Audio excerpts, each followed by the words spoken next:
First of all, nothing worth doing is easy. It takes a whole lot of grit, determination, hustle, skill, aptitude, and good old willpower to achieve any modicum of success. And today's fashion brand growth hacks are no different. They are easy to implement, but follow through is up to the individual. That being said, today I got 3 growth hacks for fashion brands, or really any brand if you think about it. So yeah, that. But I'm your boy Reggie Casual. Let's go ahead and get it.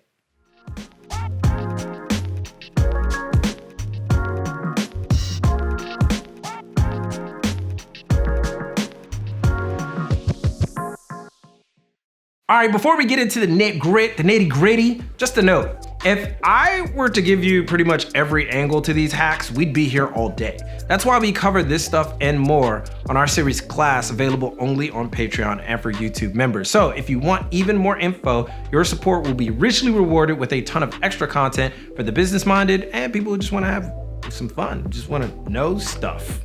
Now, on to growth hack 1, and that is create a unique product. That's actually 4 words, but you get it. Now, some people actually get confused when I say a unique product, because by virtue of actually making like an original graphic design, that is technically a unique product. But that's not what we're talking about here. A unique product generally does one of 3 things: solves a problem, fills an obvious void in the market, or appropriately represents the voice and or theme of your label. For example, Louis Vuitton made flat trunks and unpickable locks when he started the label. It wasn't about luxury at all. He just solved the problem. Lululemon made yoga apparel when the yoga boom started. Filled an obvious void. How about Supreme? They targeted skaters and gave them a voice in a market that looked down on them. That was voice, just in case you didn't get it. So yes, even a t-shirt label can be a unique product, but in this case, in Supreme's case, there must be an appropriate voice behind the reason why you made that t-shirt. Making a unique product is not easy, and you still have to employ basic marketing tactics, but what makes a unique product a growth hack is because it's a lot easier to identify as a consumer and a lot easier to promote as a business. So instead of making like t-shirts all over the place, you might want to make that leather bag you were thinking about making. That's probably a better product. Easier to notice, easier to promote that than a t-shirt. There's t-shirts everywhere. All right, so next hack is one of my favorites. Predict a trend beforehand or jump on it super early. I love this one.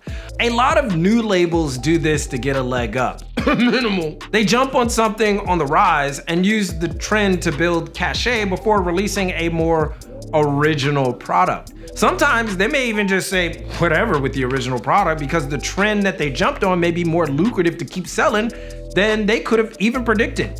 In any case, trend forecasting is a powerful tool for fast growth. For example, early last year, I was lambasted for being insensitive because I said masks were going to be hyped and more fashion masks were going to be made by fashion brands. And now, lo and behold, a year and some change later, the hottest new accessory for brands is an effing mask. Now imagine if you made a mask accessory at the start of last year. It would have been bonkers for you because of the awesome forecasting. Understanding how trends work can be incredibly lucrative for growth and an easy hack if you employ a more business savvy mind. Now people generally accept masks as accessories, but I was the bad guy for pointing it out. Me. Point is, we have to think like this sometimes. And for brand building, it's an awesome tool because it allows you to create something that is already in the purview of individuals who are looking for that particular thing. And then once you do it, you can expand from there. You'd be like, yeah, we offered masks first, then we started selling like hoodies with the same pattern. I don't know. I mean, there's a lot of things that you could do. You could just start with the small product. It's almost like cheating, almost, if you get in early. But the final one, this last hack is my favorite. Become your own brand's influencer. Become your own brand's influencer. This is so damn effective as a growth hack. Admittedly, it requires an extra leg of work and maybe a bit more time because you're effectively garnering an already interested audience in you or your work, but it's so much easier to gain people's support and trust. But here's the key, and it requires a bit more nuance, but generally, you have to be intentional. From the start, you have to know from Jump Street that your intention is to garner an audience and then provide a product, an end product. and you have to entice them with something else before you try to sell something to them. Now, this could be your knowledge, your artwork, your personality, your music. Entice them with something, don't sell them with something, right? Don't sell them a product at first. Present them with a theme, a vision, an expertise in something. It could take a while to gain a massive audience, but you wouldn't need a massive audience, just a dedicated one. They support you for as long as they continue to gain something from you, which should be always if you continue that expertise work.